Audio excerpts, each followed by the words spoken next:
Hello guys, plus point के YouTube के videos में आपका स्वागत है। आई होप मेरे वीडियोस आपको पसंद आ रहे हैं। बस इसी तरीके से मेरे वीडियोस को लाइक, कमेंट और सब्सक्राइब ज़रूर कीजिए, बिकॉज मैं इसमें बहुत अच्छे वीडियोस बनाने वाला हूँ। बॉस आपको मालूम ही नहीं रहेगा इतने अच्छे वीडियो बनाने वाला हूँ।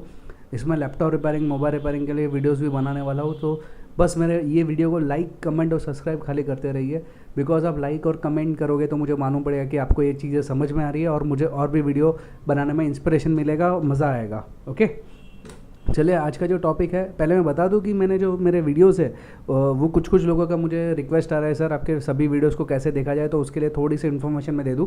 आपको खाली यूट्यूब में जाना है, तो या आपके जो गूगल क्रोम चालू करने या इंटरनेट एक्सप्लोर चालू करने के बाद आपको ये चीज़ खाली लिखनी है, www.youtube.com/c/निकेत शाह प्लस।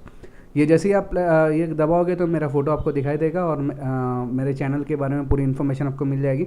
और सभी वीडियोस को देखने के लिए आपको खाली प्लेलिस्ट जो ऑप्शन है उस पर क्लिक करना है। तो यहाँ पे अलग अलग कैटेगरी के अलग अलग मैंने वीडियोस बना के रखे, उसमें भी मैंने अरेंज करने की कोशिश की है। तो प्लीज़ अगर जो लोग मुझे पूछ रहे हैं कि सर आप अरेंज करिए वीडियो को, एक बार देख लीजिए। मैंने सभी प्रकार के वीडियोस को अरेंज करके रखा हूँ। आप खाली एक बार देखोगे तो आपको समझ, जैसे कि इलेक्ट्रॉनिक्स के अंदर टोटल 23 वीडियोज़ है।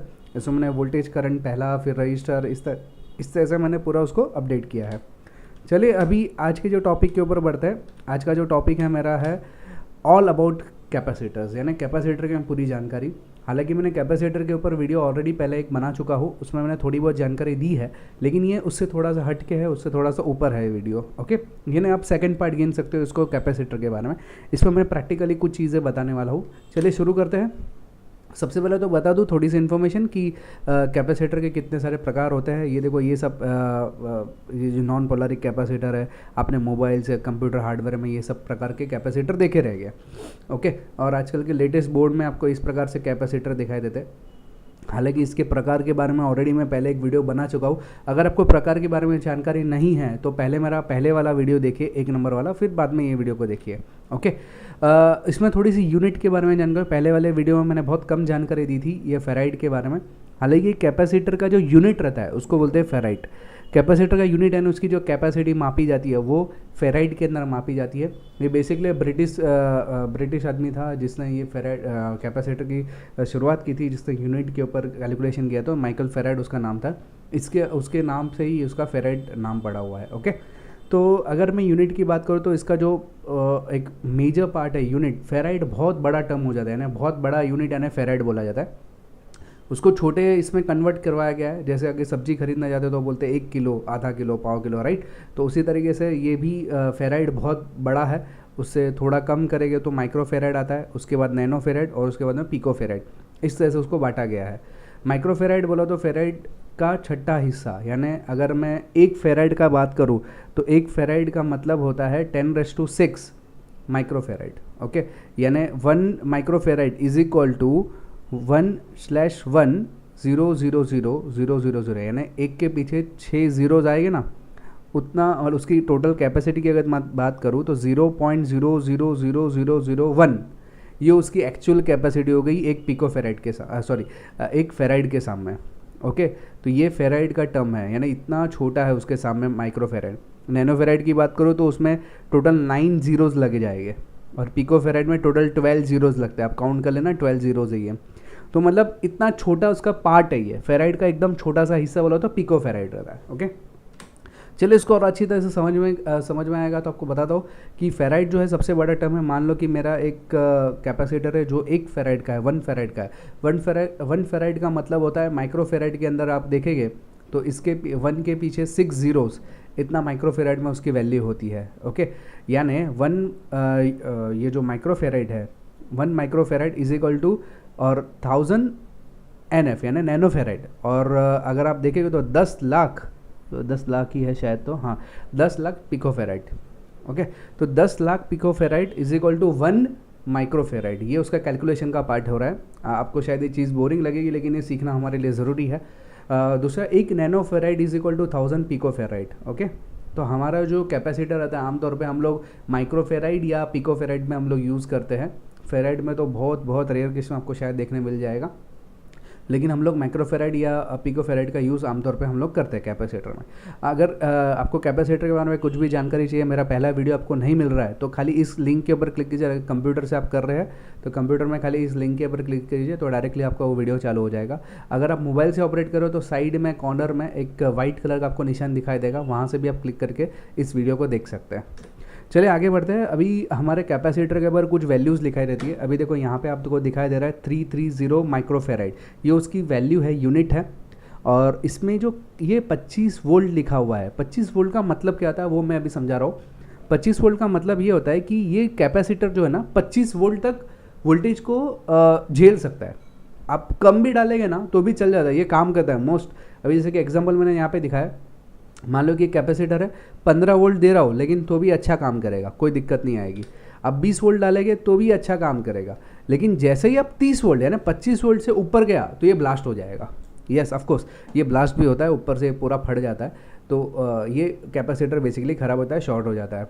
तो याद रखना कि इसका वोल्टेज का मतलब है, आपको वोल्टेज जो है कभी कभी यहाँ पे 100 वोल्ट लिखा रहता है, यानी आपको ऐसा ज़रूरी नहीं कि 100 वोल्ट ही देना है। आप उसको 10 वोल्ट या 15 वोल्ट में भी चला सकते हो, 25 वोल्ट पे भी चला सकते हो, 50 वोल्ट पे भी चला, लेकिन 100 के ऊपर नहीं जाना चाहिए। जैसे अब देखो यहाँ पे 25 वोल्ट के ऊपर गया, ये मेरा कैपेसिटर ब्लास्ट हो गया। तो मतलब ये जो रेटिंग है उसका मतलब ये होता है, वोल्टेज का जो रेटिंग दिया है उसका मतलब ये होता है। ओके, आई होप मेरा ये चीज़ आपको समझ में आ रही है जो मैं बता रहा हूँ। अभी प्रैक्टिकली मैं शुरू करूँ उसको, तो प्रैक्टिकल करने के लिए आपके पास 3 चीज़ें मैं मांगूंगा। एक है बैटरी, एक है कैपेसिटर, एक नॉर्मल कैपेसिटर लिया है मैंने, और एक मोटर है जिसमें मैंने पंखा को अटैच किया है, तो आपको समझ में आया। ओके, तो अभी करना क्या है, सिंपल है। 9 वोल्ट की बैटरी के ऊपर कैपेसिटर को लगाओ। ओके, कैपेसिटर प्लस माइनस देख के लगा दिया आपने। उसके बाद में वही कैपेसिटर एक कुछ सेकंड्स तक ही लगाओ ना, तकरीबन 5 से 10 सेकंड के अंदर इसको निकाल दो वापस। ओके, निकालने के बाद इसी कैपेसिटर बैटरी हटा दो, तो कैपेसिटर को पंखे के दोनों वायर जो है ना उसके साथ में ज्वाइन करो। अब जैसे ही उसको ज्वाइन करोगे ना, पंखा कुछ देर घूमेगा और फिर बंद हो जाएगा। इसका मतलब क्या हुआ कि जब भी आपने कैपेसिटर को बैटरी के साथ में अटैच किया वो चार्ज हुआ। और डीसी के ऊपर एक खासियत ऐसी है कि ये एक बार चार्ज होने के बाद आगे करंट नहीं जाने देता है। ओके, तो ये मतलब डीसी करंट को रोक लेता है, बेसिकली ये उसका प्रिंसिपल है ना, काम करने का तरीका है। और उसके बाद जैसे ही तुमने पंखे को अटैच किया उसके ऊपर, तो इसमें जो स्टोर किया हुआ करंट है वो इसने डिस्चार्ज कर लिया, डिस्चार्ज करके पंखे को उतना चला लिया। और जैसे ही इसका डिस्चार्ज कंप्लीट होगा पंखा बंद हो गया।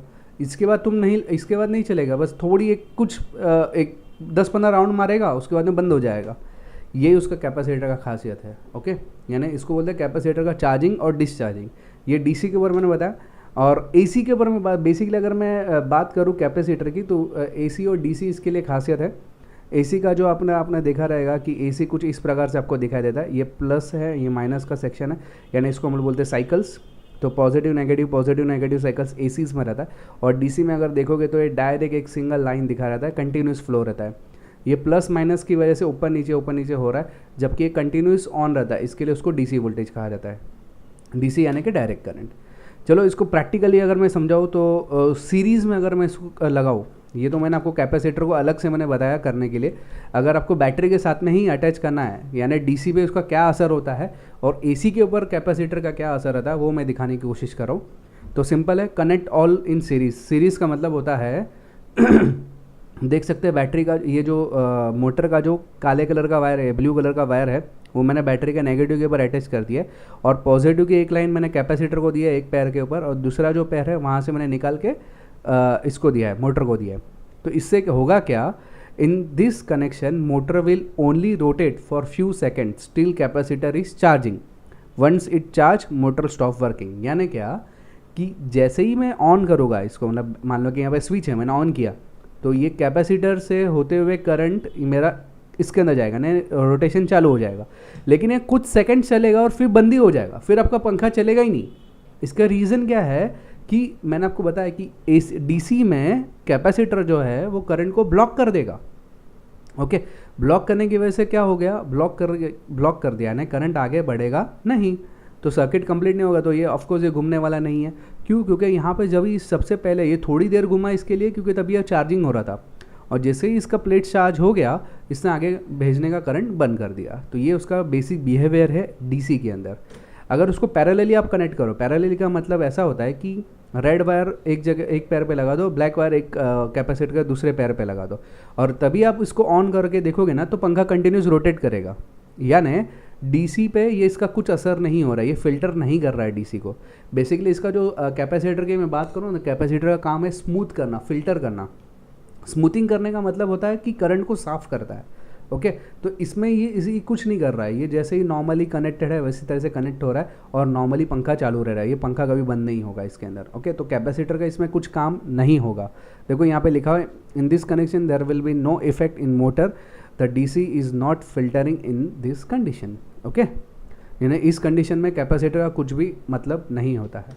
चलिए इसका बिहेवियर एसी में देखते हैं। एसी करंट में एसी करंट मैंने आपको बताया एसी करंट का कैसा रहता है फंडा, plus minus plus minus plus minus, इस तरह से एसी करंट चलते रहता है। तो एसी करंट पे इसका क्या असर होता है वो देखते हैं। अगर एसी करंट में मैं ये सीरीज़ में लगा दूँ, सीरीज़ का मतलब होता है एक वायर, जैसे कि यहाँ पे मैंने लगाया, देखो सीरीज़ में मतलब एक वायर के अंदर ही लगाया है। ओके, इसी तरह से एसी में लगा दो। एसी में मतलब क्या होता है कि एक ट्रांसफार्मर है छोटा सा, ओके, और यहाँ पे मैंने एसी के अंदर सप्लाई दिया है, एसी का सप्लाई दिया है। जैसे ही मेरा एसी का सप्लाई मैंने ऑन किया तो ट्रांसफार्मर के जरिए क्या हो गया है, मैंने इसको करंट को एकदम कम करवा दिया, यानी जो वोल्टेज जो था उसको बहुत कम करवा के फिर यहाँ पे एक एलईडी लगाया है। एलईडी को चलने के लिए रजिस्टर, मतलब एलईडी जल ना जाए या ट्रांसफार्मर जल ना जाए, इसलिए मैंने दो रजिस्टर्स बिठाए। ये रजिस्टर का सिंबल है ऑफकोर्स, रजिस्टर बिठाए जिसके ज़रिए एलईडी मेरा ग्लो होगा। तो इस कंडीशन में होगा कि जैसे ही मैं स्विच ऑन करूँगा ना, यहाँ पे फ्लक्स जनरेट होगा, यहाँ पे करंट अंदर बढ़ेगा और स्टेप डाउन ट्रांसफर होने की वजह से यहाँ पे वोल्टेज बहुत कम हो जाएगा और रजिस्टर के जरिए उसका करंट कम होता है, और यहाँ पे ये कैपेसिटर के जरिए करंट फ्लो होता है और यहाँ पे कंटिन्यूस फ्लो होता है। यानी ये जो लाइट जो है हमारी चालू रहेगी, बंद चालू एकदम स्पीड में बंद चालू। आपको ऐसे लगेगा ये चालू है, लेकिन ये बेसिकली बंद चालू हो रहा है। बंद चालू क्यों हो रहा है? एसी की वजह से। मैंने आपको बताया एसी प्लस माइनस चलते रहता है, तो ये उसके अंदर से मतलब नॉर्मली प्लस माइनस की वजह से यहाँ से फिल्टर होकर करंट अंदर जा रहा है और यहाँ पे से लाइट ग्लो हो रही है उसकी वजह से, और लाइट एकदम बंद चालू ऐसा आपको मालूम पड़ेगा जब भी आप कनेक्ट करोगे ना, तो बंद चालू दिखाई दे रहा है, लेकिन एकदम फास्ट होता है तो आपको ऐसे ही लगता है कंटिन्यूस चालू है। ओके, अगर इसी चीज़ को मैं फ़िल्टर करने के लिए पैरेलल में लगाऊँ कैपेसिटर को, तो पैरेलल का मतलब होता है एक वायर नॉर्मली एलईडी के साथ में कनेक्ट कर दिया और साथ बीच में उसको कैपेसिटर अटैच कर दिया, और कैपेसिटर का दूसरा हिस्सा मैंने रजिस्टर के दोनों रजिस्टर साथ में बिठा के कैपेसिटर का दूसरा हिस्सा वहाँ पे लगा दिया। सॉरी, कैपेसिटर नहीं, रजिस्टर के साथ में लगा के कैपेसिटर को मैंने वहाँ पे लगा दिया, तो मेरा एलईडी ग्लो नहीं होगा। क्यों? क्योंकि इसने एसी को ब्लॉक कर दिया। पैरेलली अगर आप लगाते हो एसी करंट के अंदर कैपेसिटर को, तो पूरी तरह से करंट को ब्लॉक कर देता है, करंट को आगे नहीं जाने देगा। ये उसका फंडा है। ओके, तो इस तरह से ये एसी सप्लाई में काम करता है। पैरेलल में वो आगे नहीं बढ़ाता है करंट को, और सीरीज़ में करंट को आगे बढ़ाता है। और डीसी के अंदर बिहेव करो तो डीसी में सीरीज़ के अंदर आगे नहीं बढ़ाता है, पैरेलली वो आगे बढ़ाता है। ओके, मतलब एग्जैक्टली उसका उल्टा है। तो अभी इसका और अच्छी तरह से मैं आपको एक्सप्लेन करूँ तो कैपेसिटर जो है इसका काम और अच्छी तरह से आपको समझाने की कोशिश करता हूँ। ये एक रेक्टिफाइंग सर्किट है। अगर आपने रेक्टिफायर का वीडियो नहीं देखा है तो प्लीज़, मैं इधर जो राइट कॉर्नर में आपको ब्लैक कलर में आपको कुछ दिखाई देगा, एक आई जैसा सिंबल, वहाँ पे आप क्लिक करोगे तो रेक्टिफायर का आपको वीडियो आपको दिखाई देगा। रेक्टिफायर का मतलब है एसी करंट को डीसी में कन्वर्ट करना। अभी एसी करंट कैसा रहता है? प्लस माइनस चलते रहता है, राइट। तो जैसे ही यहाँ से एसी करंट में भेजता हूँ, यहाँ पे एक ट्रांसफार्मर लगा है, स्टेप डाउन ट्रांसफार्मर, फिर स्टेप डाउन ट्रांसफार्मर के जरिए ब्रिज रेक्टिफायर में जाता है करंट, और मेरा ये सप्लाई जो है डीसी में कन्वर्ट करता है। अभी जो डीसी रहता है वो इस तरह से कन्वर्ट होता है। मैंने क्या बताया, डीसी कैसा होना चाहिए? आपको स्ट्रेट लाइन में होना चाहिए, लेकिन यहाँ पे जो रेक्टिफायर जो मिल रहा है डीसी कैसे मिल रहा है? इस तरीके से मिल रहा है। फिर आगे इसके लिए आपको एक कैपेसिटर लगा रहता है। ये कैपेसिटर काम ये रहता है कि यहाँ पे वो फिल्टर करता है ना, स्मूथिंग करता है। The filter capacitor help smooth out the ripples, यानी एसी इसमें ना एसी का भी कचरा है डीसी के अंदर, इसके लिए आपको इस तरीके से दिखाई देता है। उसको स्मूथिंग करने के लिए यहाँ पे कैपेसिटर बैठा गया। ये कैपेसिटर क्या करता है? डीसी को स्मूथ करता है। देखो ये जो वेवफ्रंट ऐसा था उसके यहाँ पे इस तरीके से हो गया। ओके, तो बेसिकली इसने और एक कैपेसिटर आगे लगा देंगे तो स्ट्रेट लाइन में आपको डीसी दिखाई देगा ना, प्योर डीसी बेसिकली दिखाई देता है। तो ये है कैपेसिटर का काम। बेसिकली कुछ लोगों को समझ में आता है कि कैपेसिटर काम क्या करता है, तो ये बेसिक उसका प्रिंसिपल हो गया। डीसी में उसका काम है स्मूथिंग करना करंट को। ओके, यही उसका काम है, दूसरा कुछ काम नहीं है। लेकिन अब अगर कभी कभी कुछ लोग ऐसा बोलते हैं, सर डीसी में तो करंट को रोक लेता है कैपेसिटर, यस रोकता है। तो मदरबोर्ड में हम लोग क्यों कैपेसिटर्स का यूज़ करते हैं मॉसफेट्स के बाजू में? तो उसका रीज़न ऐसा है कि मॉसफेट के बाद जो करंट आता है, यानी डीसी वोल्टेज जो आता है, उसको क्लियर करना पड़ता है, साफ़ करना पड़ता है, उसको भी स्मूथ करना पड़ता है और अच्छी तरह से एक्यूरेट रखना पड़ता है, क्योंकि वो जो करंट जाने वाला है सीपीयू के ऊपर जाने वाला है, राइट। हमारा जो प्रोसेसर है उसके ऊपर जाने वाला है, और उसको एकदम स्टेबल चाहिए, एकदम प्योर चाहिए, स्टेबल भी चाहिए और एकदम पर्टिकुलर होना चाहिए, राइट। तो वो काम यानी फ़िल्टर करके स्मूथिंग करने का काम ये हमारा कैपेसिटर करता है। इसके लिए डीसी के अंदर, मदरबोर्ड के अंदर आपको कैपेसिटर्स बहुत सारे देखने मिलेंगे। ओके, कभी कभी बैड कैपेसिटर और अच्छा कैपेसिटर आपको कैसे मालूम पड़ेगा? तो बेसिकली ख़राब कैपेसिटर है ना, इस तरह से फूक जाता है, आपने देखा रहेगा, ये तो कि फूगा हुआ है, और अच्छा वाला रहेगा ना तो वो फूकता नहीं है, राइट। ये अच्छा वाला है और आप देख सकते हैं यहाँ पे फूगा हुआ दिख रहा है, तो ये दोनों कैपेसिटर ख़राब है, ये सही है कैपेसिटर। वैसे ही आप अगर मदरबोर्ड में देखो तो मदरबोर्ड में भी ऐसे इस टाइप के भी नए टाइप के कैपेसिटर्स आए हैं, ये एसएमडी कैपेसिटर्स है। तो यहाँ पे देखो इस तरह से फूक जाएगा, ये दिख रहा है फटा हुआ, क्योंकि उसका एक्स्ट्रा वोल्टेज शायद चला रहेगा, गया रहेगा, इसकी वजह से फट जाता है। ओके, और सही एकदम अच्छे वाले कैपेसिटर इस तरीके से रहेगा, देखो ये फटा हुआ नहीं है। हालांकि कैपेसिटर को कैसे चेक करोगे उसके लिए भी वीडियो मैंने बना हुआ है, आप खाली यहाँ पे क्लिक करो तो वो वीडियो में पहुँच जाओगे, या तो कॉर्नर में जो आई सिंबल दिख रहा है वहाँ से आप उस वीडियोज़ के अंदर जा सकते हैं। ओके, आई होप मेरा ये वीडियो आपको पसंद आए। प्लीज़ लाइक, कमेंट और सब्सक्राइब में लिखना, मेरे कमेंट में ज़रूर लिखना कि ये वीडियो आपको कैसा लगा और आगे आपको कौन सा वीडियो की ज़रूरत है। मैं कोशिश करूँगा उसको बनाने में, कोई गारंटी नहीं दे सकता, बिकॉज़ ये मेरा रोज़ का काम तो है नहीं, मेरा काम तो एजुकेशन देना है, लेकिन ये मेरा शौक है, इसके लिए मैं वीडियोस बनाता हूँ बेसिकली। अगर आपके दिमाग में कुछ भी क्वेरी आ रही है तो प्लीज़ मुझे इस मेल आईडी पे मुझे मेल कर देना, तो मैं उसको बनाने की कोशिश करूँगा, लेकिन कमेंट में ज़रूर लिखना ये चीज़, और लाइक और सब्सक्राइबर्स मेरे बढ़ाओ प्लीज़।